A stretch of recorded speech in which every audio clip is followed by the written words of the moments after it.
As a defensive player, how disappointing was it not to be able to close out the end of that Syracuse game? It was definitely tough. Like we felt like we should have closed it out, but they had a really good drive coming down and just they punched it in the end zone. It was kind of disappointing, but as a team, like we know that we got to finish better. It was a lot of details that we didn't like finish on that we know for a fact that we learned from our experience, and we know now not to make those same mistakes. So it was a hard one, but it'll be all right though. We'll definitely get it fixed. I don't know how much Clemson stuff you've looked at. Your first impressions of them seems like they have some pretty explosive receivers, at least the young guys. Yeah, they definitely do. They got a lot of like good talent. They got like two 5-star kids that play a lot, and they got a solid receiver, Antonio Williams. So they got a couple. It's gonna be a tough game. So definitely gonna have some good outside competition versus them. So it's gonna be a really tough game. It's gonna be a really fun game actually for me. I think it's gonna be a good one. Dante, what's going to be a key to finishing against Clemson? What do you guys see on the defensive side that you need to do? Keep the pressure going. Like don't let them even like if we get like foot on their neck, don't take it off. Like just keep the pressure going and don't even give them no hope. Like that's what we did versus Syracuse. I feel like we let up a little bit and it just gave them hope to keep pushing down the field, and you just keep getting them little by little, and they just took advantage of the opportunities. Did you sense against Syracuse when you guys let up off the neck a bit? It's not really a matter of like letting like finding out like in that moment being like, oh, we just let them. No, it's just, for example, you let them drive down like too many penalties. Like I had a costly penalty, a hands to the face call, was giving a first down, third down, which was not a good call from that. I messed that up, so I shouldn't have got that call. And it gave them little things like that, like little yardage, just adds up, puts them closer to the goal line, and they cut the score down.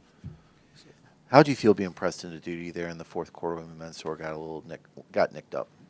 For me, it's never like a lot of pressure for me. I just go out there and just play football. It's football for me. So like it was fun for me. I like being in moments like that. So I like being put in a moment of like costly games. Like I like to be able to make a difference. So I like stuff like that. Coach Jones mentions if you're on the field, you are, in his mind, a starter. How do you feel preparing this week in case Mansour is not 100% of being ready to get the call? Yeah. So always prepare like you starting.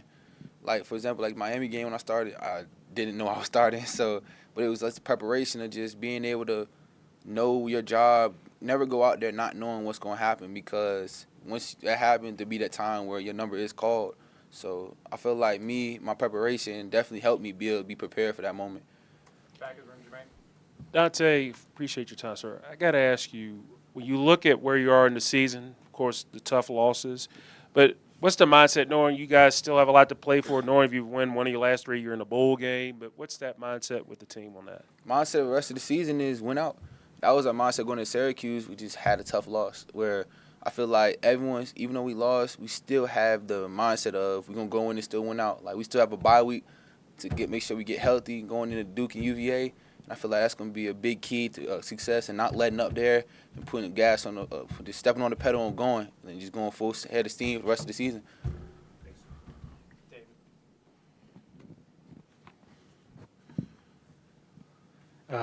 You go up against Colin Schlee every day in practice. He had a couple really pretty deep balls in that game. Did anything surprise you about just kind of his confidence and the way he kind of came out and operated? Nah, not at all. Hey, since day one, since he been here, it's normal. Like the way he throw the ball, since first day we seen him throw, we was like, oh, he can really throw it. So wasn't nothing surprising us about how he played. Like we weren't nervous at all.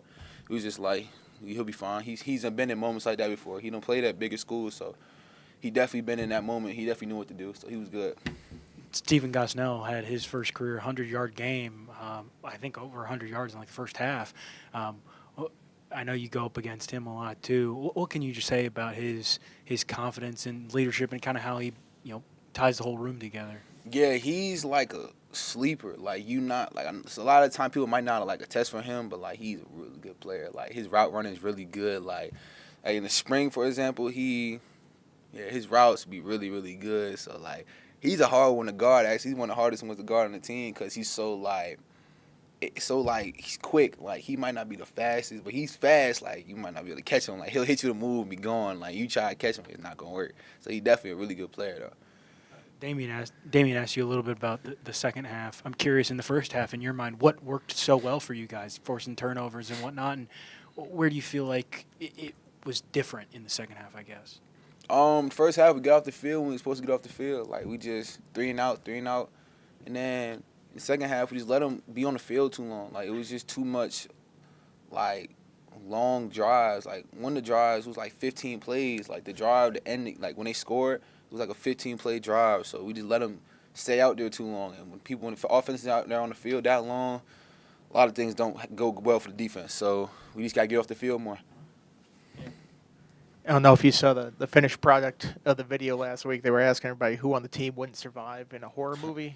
And your name seemed to come up a lot among the defensive backs. What's up with that? Why they keep naming you? That was crazy. I don't know. The main culprit saying I wouldn't survive would be the ones who would be the first one to die in the movie. So I don't know why, especially Mansour. Mansour is not going to survive. Everyone could quote that one. He would not survive in a horror movie at all. So You feel confident in your abilities to survive in that? I'm very Why is confident. that? Because I'm going to end up trying to come up with some type of, like, survival, some type of something. Have some type of weapon where they can't get close to me. So they will not be near me. So, yeah. So I'll be good. Dante, you've made a lot of plays on special teams this year. You've worn the 25 this year. How important is that aspect of your game to you in a place where special teams kind of means everything? For me, special teams right now is really like the place where I could really just show my talents a lot.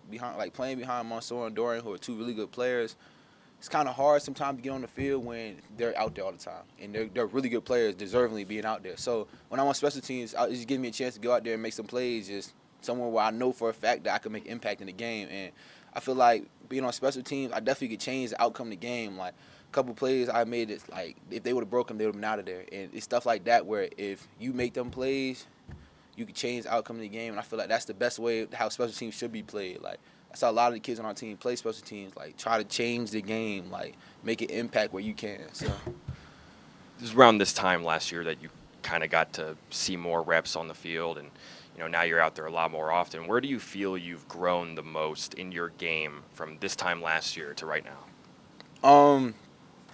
For me, I feel like my biggest thing I probably grew on was probably my confidence. I got a lot of confidence coming in, but not knowing what was actually out there. Like you play against some of the college guys, it's different in high school. So you might have confidence going in and get humbled real quick. But I feel like my confidence. We done played against some really good teams. I've been out there in the fire. So I feel like my confidence going out there is just I'm ready for whatever. I'm ready for all the challenges. So I feel like that's probably the biggest thing I grew on. That and on top of my preparation for the games and watching film and things like that just got better from last year. I wasn't really locked in on the specifics of the game, because college is a lot of little things. It's so small things will mess you up. So I feel like that's one of the biggest things I worked on, details. Anything else for Dante? Thanks, Dante. Yeah, no problem. Appreciate it, man. Thank you.